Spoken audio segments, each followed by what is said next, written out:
আসসালামু আলাইকুম প্রিয় দর্শক, সবাই কেমন আছেন? চলে আসলাম এই মুহূর্তের আজকের সবচেয়ে গুরুত্বপূর্ণ আবহাওয়ার খবর নিয়ে। আগামীকাল 21শে মার্চ 2025 রোজ শুক্রবার। আগামী 24 ঘন্টার মধ্যে দেশের বিভিন্ন অঞ্চল জুড়ে ধেয়ে আসছে তীব্র কালবৈশাখী ঝড় ও শিলাবৃষ্টি। বিভিন্ন অঞ্চল জুড়ে চলবে তীব্র তাণ্ডব, ভারী বৃষ্টিপাতেরও সতর্কতা রয়েছে বেশ কয়েকটি জেলাতে। তো এই মুহূর্ত থেকে দেশের বিভিন্ন অঞ্চল জুড়ে ভারী বজ্রবাহী মেঘের আনাগোনা শুরু হয়ে গেছে। সকাল থেকে রাজশাহী বিভাগ থেকে শুরু করে খুলনা এবং ঢাকা বিভাগের বেশ কিছু জেলাতে হালকা থেকে মাঝারি ধরনের বৃষ্টিপাত আমরা হতে দেখেছি। রাতের মধ্যেও বেশ কিছু জেলায় ধেয়ে আসছে শক্তিশালী কালবৈশাখী ঝড়। তো প্রিয় দর্শক, আগামী 24 ঘন্টা থেকে 48 ঘন্টার মধ্যে রাজধানী ঢাকা বিভাগ থেকে শুরু করে খুলনা, বরিশাল, চট্টগ্রাম, সিলেট, ময়মনসিংহ, রংপুর ও রাজশাহী বিভাগের 64 জেলার কোন কোন জেলাগুলোতে আবহাওয়া পরিস্থিতি কেমন থাকতে পারে জানিয়ে দেব। সম্পূর্ণ বিস্তারিত ভিডিওটি না টেনে একেবারে শেষ পর্যন্ত দেখতে থাকবেন। কে কোন জেলা থেকে দেখছেন কমেন্ট বক্সে জানিয়ে দিন। প্রতিনিয়ত আবহাওয়ার খবর সবার আগে পেতে অবশ্যই আমাদের ইউটিউব চ্যানেলটিকে সাবস্ক্রাইব করে নিতে ভুলবেন না। তো এই মুহূর্তে আমরা সরাসরি রয়েছি স্যাটেলাইট রাডারে। তো দেখা যাচ্ছে এই মুহূর্তে ভারতের পশ্চিমবঙ্গের দিক থেকে শক্তিশালী বজ্রবাহী মেঘ আরও কালো হয়ে দেশের মধ্যে প্রবেশ করতে শুরু করে দিয়েছে।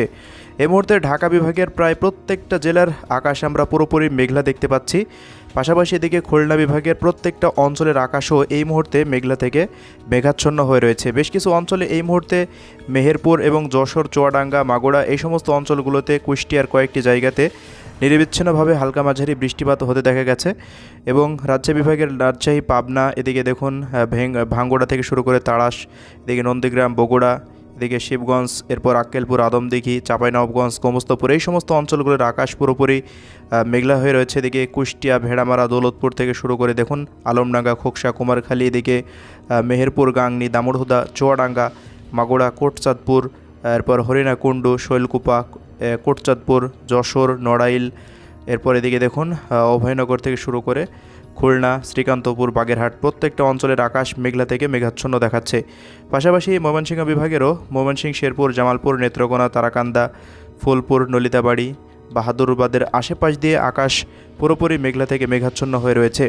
আগামীকালও বেশ কিছু অঞ্চলে বিক্ষিপ্ত বৃষ্টিপাত হতে পারে, সেই আপডেটে আমরা আসছি। তো এই মুহূর্তের পরিস্থিতি অনুযায়ী দেখা যাচ্ছে সিলেট বিভাগের প্রত্যেকটা অঞ্চলের আকাশ পুরোপুরি মেঘলা থেকে মেঘাচ্ছন্ন। পাশাপাশি এদিকে কুমিল্লা থেকে শুরু করে ব্রাহ্মণবাড়িয়া অঞ্চল এবং এদিকে হাজীগঞ্জ, লাকসাম, সেনভাগ, এদিকে খাগড়াছড়ি, দীঘিনালা, লংগদু, মানিকছড়ি, ফটিকছড়ি, এরপর হাটহাজারি, চট্টগ্রাম এই সমস্ত অঞ্চলগুলোরও আকাশ মেঘলা থেকে মেঘাচ্ছন্ন হয়ে রয়েছে, এমনটা এই মুহূর্তে দেখা যাচ্ছে। তবে এই মুহূর্তে উত্তরাঞ্চলের আকাশ কিছুটা পরিষ্কার থাকলেও সকালের পর থেকে কিন্তু শক্তিশালী বজ্রবাহী মেঘ প্রবেশ করার ব্যাপক সম্ভাবনা রয়েছে। তো দেখুন ভারতের দিক থেকে ভারতের কলকাতা অঞ্চলে কিন্তু ব্যাপক বৃষ্টিপাত হতে দেখা গেছে। বরিশাল বিভাগেরও আকাশ কিছুটা পরিষ্কার রয়েছে, তবে আগামীকাল সকালের পর থেকে ভারী মেঘমালা প্রবেশ করতে পারে। তো আমরা সরাসরি চলে যাচ্ছি এবার বৃষ্টিবাহী আপডেটে। কোন কোন অঞ্চলগুলোতে কী পরিমাণ বৃষ্টিপাত হতে পারে চলুন আমরা সেটি এক নজরে দেখে নিই। তো আমরা সরাসরি শুক্রবার সকালের দিকে চলে আসলাম। তো দেখতে পাচ্ছি সকালের পর থেকে রাজধানী ঢাকা বিভাগ থেকে শুরু করে এদিকে খুলনা বিভাগের ওপর দিয়ে প্রত্যেকটা অঞ্চলের আকাশ মেঘলা থাকবে। কুষ্টিয়া জেলা থেকে শুরু করে এদিকে দেখুন যশোর, নড়াইল এবং মাগুরা, মেহেরপুর, চুয়াডাঙ্গা এই সমস্ত অঞ্চলগুলোর আকাশ, এবং এদিকে ঢাকা, ফরিদপুর, এদিকে গাজীপুর, টাঙ্গাইল থেকে শুরু করে রাজবাড়ী, মকসেদপুর, নারায়ণগঞ্জ, মুন্সিগঞ্জ, হবিগঞ্জ, এদিকে দেখুন নরসিংদীর আশেপাশ দিয়ে আকাশ মেঘলা, এবং কুমিল্লা অঞ্চলের আশেপাশ দিয়ে আকাশ মেঘলা থেকে মেঘাচ্ছন্ন হয়ে থাকার সম্ভাবনা রয়েছে। বেশ কিছু অঞ্চলে ছিটেফোঁটা বৃষ্টিপাতও হতে পারে। এছাড়া দেখুন এদিকে খুলনা বিভাগের সুন্দরবন অঞ্চলে আকাশ মেঘলা থাকবে এবং বেশ কিছু জায়গাতে আগামীকাল দুপুরের মধ্যে বৃষ্টিপাত হওয়ার সম্ভাবনা দেখা যাচ্ছে। এছাড়া এদিকে বরিশাল বিভাগের জিয়ানগর, মঠবাড়িয়া, পাথরঘাটা, কলাপাড়া, দশমিনা, লালমোহন, এবং এদিকে দেখুন দীঘিনালা থেকে শুরু করে খাগড়াছড়ি, লংগদু, ফটিকছড়ি, এরপর বিলাইছড়ি, রাজস্থলী এই সমস্ত অঞ্চলগুলোর আকাশ মেঘলা থাকার সম্ভাবনা রয়েছে। তবে কক্সবাজারে তেমন বৃষ্টিপাতের সম্ভাবনা আমরা দেখতে পাচ্ছি না। বাকি নোয়াখালী, ফেনী, চাঁদপুর, হাজীগঞ্জ, লাকসাম এই সমস্ত অঞ্চলগুলোতে আকাশ মেঘলা থাকবে। বাকি এদিকে রংপুর বিভাগের দিকে আকাশ কিন্তু অস্থায়ীভাবে আংশিক মেঘলা থাকতে পারে। দু এক অঞ্চলে কিছুটা বিক্ষিপ্ত বৃষ্টিপাত হতে পারে। বাকি ময়মনসিংহ, সিলেট বিভাগের প্রত্যেকটা জেলার এবং রাজশাহী বিভাগের প্রত্যেকটা জেলার আকাশ পুরোপুরি মেঘলা থেকে মেঘাচ্ছন্ন হয়ে থাকার ব্যাপক সম্ভাবনা আগামীকাল, এবং বৃষ্টিপাত ঘটাতে পারে আগামীকাল।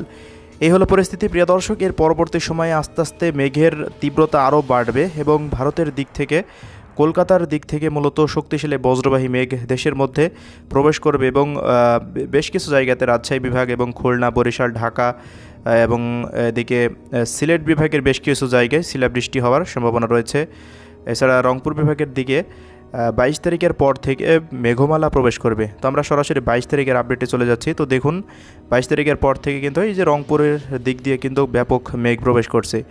এছাড়া এদিকে খুলনা বিভাগের সাতক্ষীরা, খুলনা, এরপর বরিশাল বিভাগের প্রত্যেকটা জেলা এবং এদিকে দেখতে পাচ্ছেন ঢাকা বিভাগেরও কিছু জেলা এবং এদিকে চট্টগ্রাম বিভাগের বেশ কিছু জেলাতে আকাশ কিন্তু মেঘলা থেকে মেঘাচ্ছন্ন হয়ে থাকবে। ঢাকার দোহার থেকে শুরু করে এদিকে ফরিদপুর, এদিকে নরসিংদী এবং এদিকে রংপুর বিভাগের দেখুন প্রত্যেকটা অঞ্চলের আকাশ দিনাজপুর, কালাহোড়, পীরগঞ্জ, এরপর দেবীগঞ্জ, জলঢাকা, লালমনিরহাট, চিলমারি, গাইবান্ধা, পীরগঞ্জ, বিরামপুর এই সমস্ত অঞ্চলগুলোর আকাশ কিন্তু মেঘলা থাকবে এবং বৃষ্টিপাত হবে 22 তারিখে।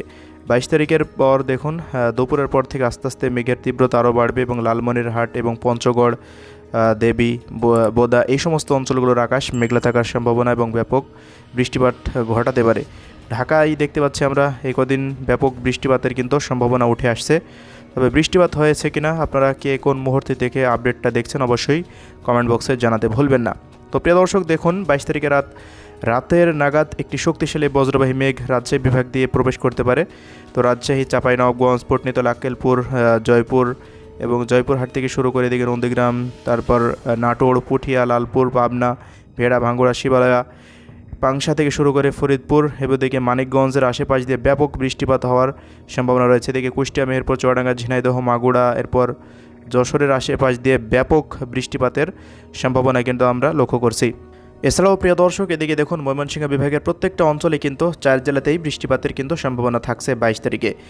এরপর 22 তারিখে রাতের পর থেকে ঢাকা বিভাগের দিকে আরও শক্তিশালী বজ্রবাহী মেঘ প্রবেশ করার সম্ভাবনা কিন্তু এই মুহূর্তে রাডারে উঠে আসছে।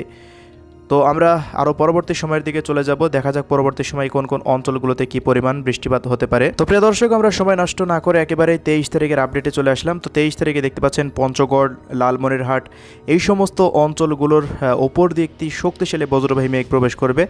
তো দেশের প্রত্যেকটা অঞ্চলের আকাশ কিন্তু 23 তারিখে সারাদিনই মেঘলা থেকে মেঘাচ্ছন্ন হয়ে থাকবে এবং দেখুন বেলা 12টার পর থেকে ভারী বৃষ্টিপাতের কিন্তু সম্ভাবনা রয়েছে রংপুর বিভাগের প্রত্যেকটা জেলাতে। রাজশাহী বিভাগেরও প্রত্যেকটা জেলাতেই কিন্তু ব্যাপক বৃষ্টিপাত ঘটাবে এবং এই মেঘগুলো আস্তে আস্তে পরবর্তী সময় ঢাকা, ময়মনসিংহ এবং সিলেট বিভাগে বৃষ্টিপাত ঘটাতে পারে এমনটাই কিন্তু সম্ভাবনা দেখা যাচ্ছে। এর পরবর্তী সময় আরও শক্তি বাড়িয়ে খুলনা বিভাগের প্রত্যেকটা জেলাতেই বৃষ্টিপাত হওয়ার সম্ভাবনা এবং বরিশাল বিভাগেরও প্রত্যেকটা জেলাতেই হালকা থেকে মাঝারি বৃষ্টিপাত হতে পারে।